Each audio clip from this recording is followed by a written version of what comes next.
we didn't talk much about Jimmy. I mean, he was a critical part of your just like of your perseverance through all that you had to go through. What did you learn from Jimmy? What are some impacts that he had on your life, both on the mat and off the mat? You know, if we had to like put it down to like a very simple thing, he taught me how to win, right? It wasn't necessarily like the technical side of judo. Like we went over gripping, we went over this, we adapted that. But the real strength to Jimmy was like, he knows how to win.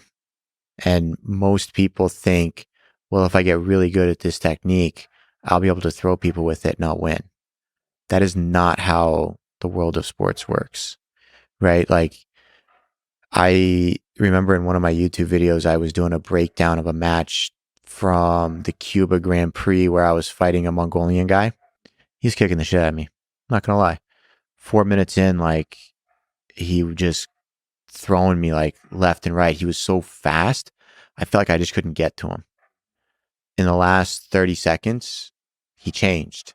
He started protecting his lead instead of continuing the fight the way the entire match was going in his favor. He made a mental shift, and when he made that mental shift, I beat him. Yeah. Because he didn't know how to win the fight. He can win exchanges, but he can't win the fight. So the last thing you want to do is have to win every exchange in a match. You want to know how to kick it into sixth gear, like when to step off the gas, when to focus on gripping, when to attack, how often to attack, all those things like And they you've had those matter. conversations with Jimmy, like this is not like how to stop trying to win every exchange, that kind of thing. Yeah. And instead, Because I was a brawler before. I was like, if I threw you once, I'm throwing you again. yeah, And sometimes you get caught. yeah. Why would I do that? I'm already winning. What about like the mental side of the game, the preparation, all those things? One of the biggest things Jimmy brought to the forefront when it came to like the mental side was the visualization, right? And when I started visualizing myself winning, I started seeing more success. But once I started seeing more success, with the visualization also came self doubt. Because as I'm starting to picture myself, like I would picture myself before fighting Churches Philly, I'm going to throw him with Koshi Guruma, and I can see it. And if I stand in the chute for too long, you start to like, but what if he counters?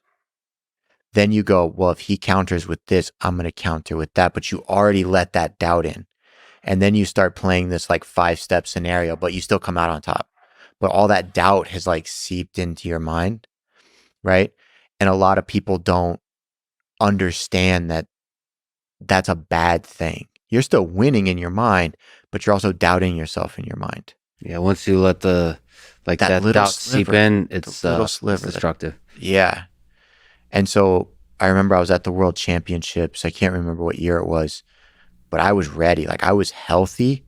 I was ready to go. And we all thought like, this is the year Travis wins the Worlds. I go out there in the first round. I'm in the chute for like 45 minutes. Like the match went into golden score. Then the next match went into golden score.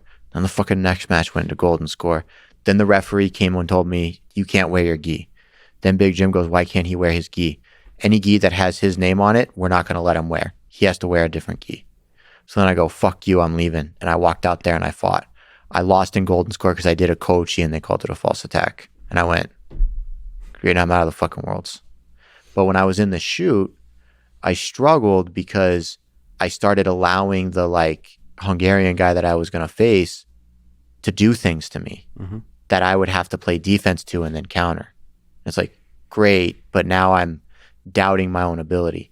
So I went to a sports psychologist, and the big game changer for me was I focused more on the emotional, physical response that happens in matches rather than the actual, quote unquote, like Instagram picture that would have happened. Yeah.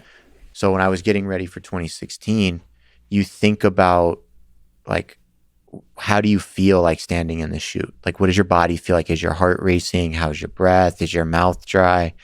And then you think about like, okay, the ref just started the match. What happens? Like what's the atmosphere like? How do you emotionally respond to these things? More so than me trying to beat a specific judo player, right? Like, oh, the ref just gave you a penalty at a minute 30. Like, how do you feel? And then you start thinking about the physical responses. And when you do that really well, you can actually get the pins and needles and your body will start to sweat and your heart will start to race as if you're in it. Because it's not about the technique. It's more about the physical, like, what does it feel like to have your fingers ripped out of a gi in the first exchange? Now my hands can feel that. That's fascinating. And then on a cellular level, like I fought the Olympic Games so many times to the point where like it is no longer a goal, it's an anticipation. Right. So down to the experience of the grip break, the sweat, the heart beating, What does it feel to have your head smashed into a mat and driven across the mat with a mat burn? Yeah. And then getting back up. Yeah. And getting back up. Yeah. Like with a bit of a burn, all that kind of stuff. So the actual sensations on the skin. The actual sensation of what it takes to fight a judo match. It's not a strategy, but the actual sensations, the full experience. That's fascinating.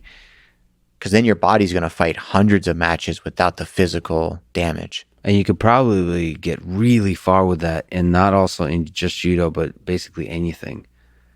You can simulate. Yeah. If you learn how to simulate well.